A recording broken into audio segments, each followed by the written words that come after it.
సోదరీ సోదరులారా, 1 యోహాను 3వ అధ్యాయం 4 నుండి 12వ వచనం వరకు నేటి వాక్య పాఠం. జాగ్రత్తగా వినండి. పాపము చేసే ప్రతివాడు ఆజ్ఞను అతిక్రమిస్తాడు. ఆజ్ఞాతిక్రమమే పాపము. పాపములను తీసివేయడానికై ఆయన ప్రత్యక్షమయ్యాడని మీకు తెలుసు. ఆయన యందు పాపము ఏమీ లేదు. ఆయన యందు నిలిచి ఉండేవాడెవడూ పాపము చెయ్యడు. పాపము చేసేవాడెవడూ ఆయనను చూడనూ లేదు, ఎరుగనూ లేదు. చిన్న పిల్లలారా, ఎవడూ మిమ్ములను మోసపరచనీయకండి. ఆయన నీతిమంతుడై ఉన్నట్లు నీతిని జరిగించే ప్రతివాడు నీతిమంతుడు. అపవాది మొదటి నుండి పాపము చేస్తున్నాడు గనుక పాపము చేసేవాడు అపవాది సంబంధి. అపవాది క్రియలను లయపరచడానికే దేవుని కుమారుడు ప్రత్యక్షమయ్యాడు. దేవుని మూలముగా పుట్టిన ప్రతివానిలో ఆయన బీజం నిలుస్తుంది గనుక వాడు పాపము చేయడు. వాడు దేవుని మూలముగా పుట్టినవాడు గనుక పాపము చేయజాలడు. దీనిని బట్టి దేవుని పిల్లలెవరో అపవాది పిల్లలెవరో తేటపడుతుంది. నీతిని జరిగించని ప్రతివాడు, తన సహోదరుణ్ణి ప్రేమించని ప్రతివాడు దేవుని సంబంధి కాడు. మనము ఒకరినొకడు ప్రేమించాలనేది మొదటి నుండి మీరు విన్న వర్తమానమే గదా. మనము కయీను వంటి వారమై ఉండరాదు. వాడు దుష్టుని సంబంధి అయి తన సహోదరుణ్ణి చంపాడు. వాడు అతణ్ణి ఎందుకు చంపాడు? తన క్రియలు చెడ్డవి, తన సహోదరుని క్రియలు నీతిగలవై ఉన్నాయి గనుకనే కదా. ప్రియ శ్రోతలు, వింటున్నారా? విశ్వాసిలో 2 స్వభావాలు ద్వంద్వయుద్ధాలు చేస్తున్నాయి. పాతదొకటి, కొత్తదొకటి. పాపం చేసే ప్రతివాడు అక్రమకారుడే, అతిక్రమకారుడే. ఆజ్ఞాతిక్రమమే పాపం. పాపం జరిగిస్తూ ఉంటారు. అలాంటి వారు అక్రమకారులే, అతిక్రమకారులే అని దేవుని వాక్యం చెబుతోంది. వీరిలో దేవుని మాట నిలిచి ఉండదు.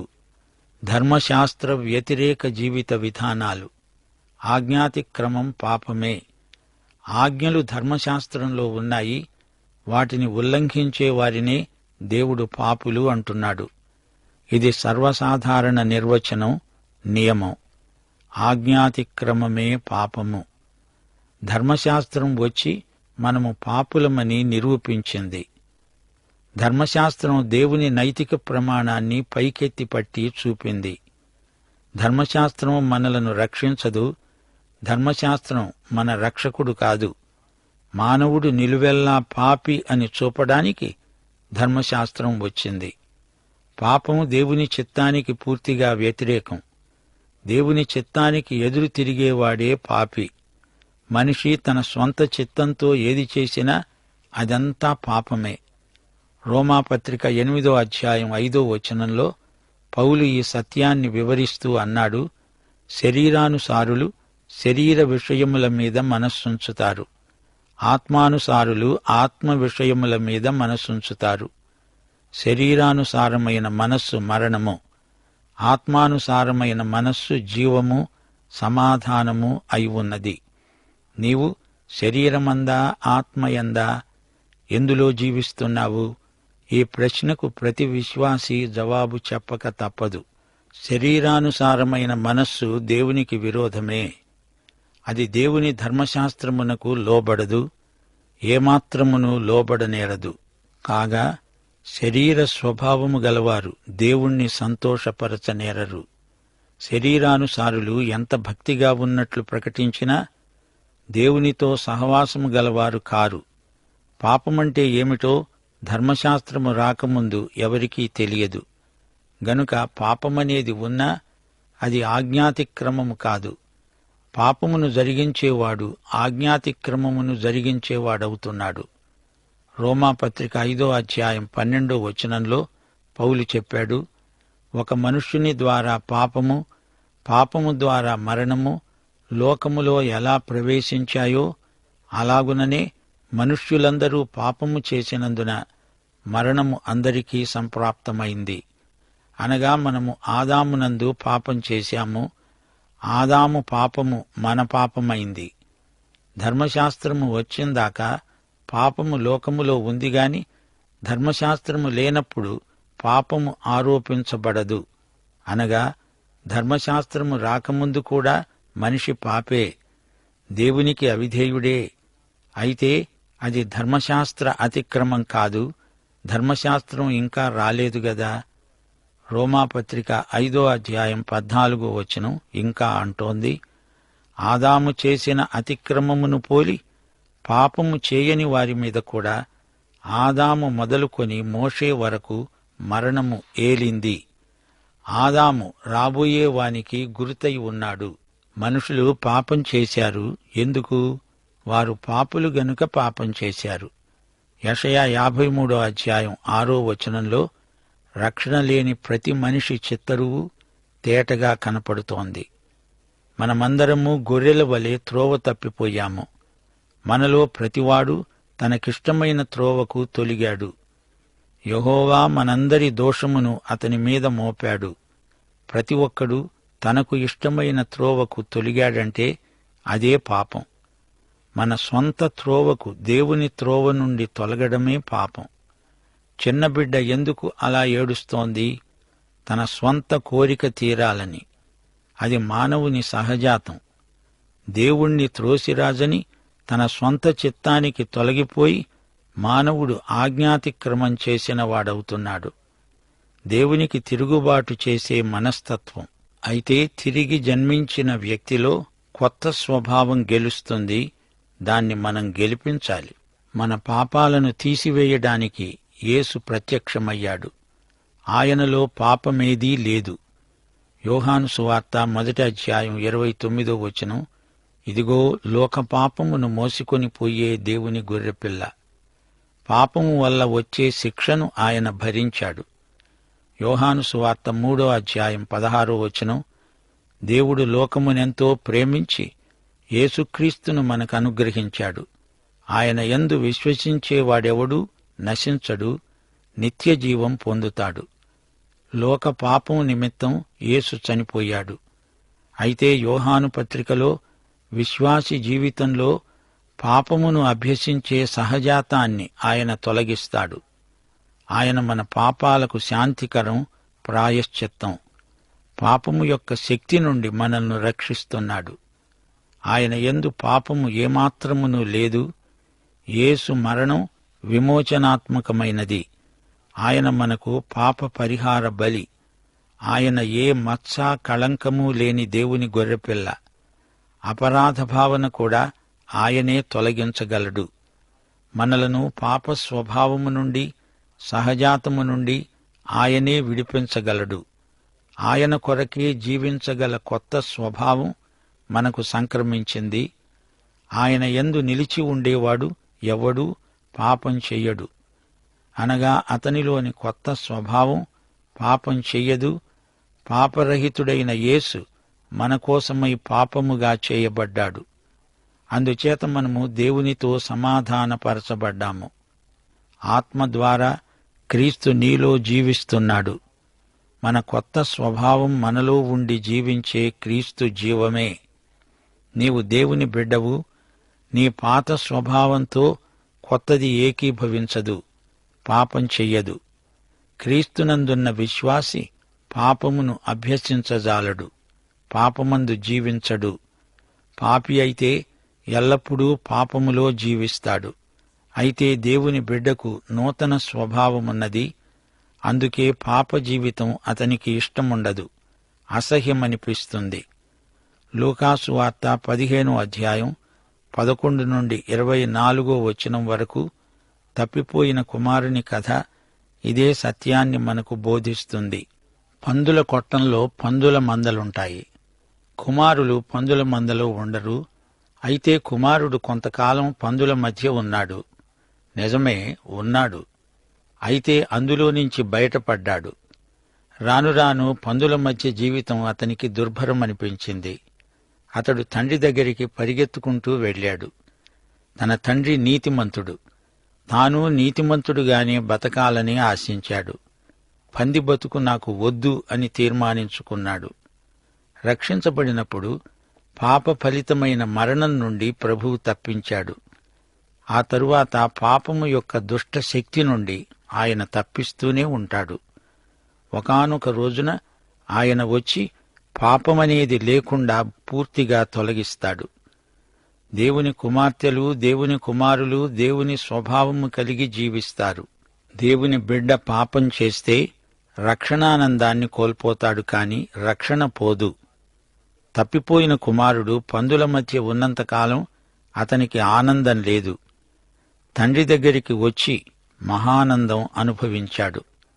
నీవు దేవుని బిడ్డవు గనుక దేవుడు నీకు విడుదల ప్రసాదిస్తాడు. నీ బంధకాల నుండి నీకు విముక్తి ప్రసాదిస్తాడు. చిన్నపిల్లలు, ఎవ్వడూ మిమ్మల్ని మోసగించకుండా జాగ్రత్త పడండి. నీతిని జరిగించేవాడు నీతిమంతుడు. మన ప్రభువు నీతిమంతుడు. ఆయన యందలి విశ్వాసమే మనలను నీతిమంతులుగా చేసింది. దేవుని బిడ్డలందరూ సమానంగా నీతిమంతులు. క్రీస్తునందు నీ స్థితి స్థిరమైనది నిజమే, కాని అనుదినము నీతిని నీవు జరిగిస్తూనే ఉంటావు. ఆయన యందు సహవాసంలో నీవు నిలకడగా ఉండాలి. సేవలో పరిచర్యలో కొనసాగే నీకు పాపం పొడకూడా గిట్టదు. ప్రతి పాపానికి నీవు దూరంగా ఉండాలి. పాపాన్ని అసహ్యించుకోవాలి. దేవుని బిడ్డవైన నీవు పాపం చెయ్యవు. ఏమరుపాటున అధాటున అందులో పడ్డావే అనుకో, వేగిరమే బయటపడగోరుతావు. పాపంలో నీవు కొనసాగలేవు. నీ కొత్త స్వభావం అందుకు ఒప్పుకోదు. దారి తప్పితే వెంటనే తండ్రికి చెప్పుకో, వేడుకో. నీవు చేసిన తప్పు విషయంలో తండ్రి నిన్ను క్షమించాలని అడుగు. దురలవాట్ల నుండి, చెడు సహవాసాల నుండి దేవుడు నిన్ను విడిపించగలడు. ఆయన సమర్థుడు. క్రైస్తవ జీవితమందలి బలహీనతలన్నిటి నుండి ప్రభువు తప్పించగలడు, కాపాడగలడు. ప్రభువుతో ఎడతెగని సంబంధ సహవాసములే ఏకైక చికిత్స. అపవాది మొదటి నుండి పాపం చేస్తూనే ఉన్నాడు. ఎవడైనా పాపం చేస్తూ ఉన్నాడంటే అతడు అపవాది సంబంధే అయి ఉంటాడు. దేవుని కుమారుడైన యేసుక్రీస్తు వచ్చింది అపవాది క్రియలను లయపరచడానికి. రెండోసారి వచ్చి అపవాదినే లయపరుస్తాడు. పాపమునకు ఉత్పత్తి స్థానం సైతాను, అపవాది. ఈ సైతాను మూలంగానే పాపమనేది ఈ లోకంలోకి వచ్చింది. మన ఆది పితరులైన ఆదాము హవ్వలను పాపంలో పడనెట్టింది సైతానే. ఈ సైతానును బట్టే మనలో ఈ పాప స్వభావం తిష్టవేసుకొని ఉంది. యేసు ప్రభువు ఆ కాలపు మతనాయకులతో అన్నాడు. యోహాను సువార్త 8:44 మీరు మీ తండ్రి అయిన అపవాది సంబంధులు. మీ తండ్రి దురాశలు మీరు నెరవేర్చగోరుతున్నారు. ఆది నుండి వాడు నరహంతకుడై ఉండి సత్యమందు నిలిచిన వాడు కాడు. వాని యందు సత్యమే లేదు. వాడు అబద్ధమాడేటప్పుడు తన స్వభావమును అనుసరించే మాట్లాడతాడు. వాడు అబద్ధికుడు, అబద్ధమునకు జనకుడు.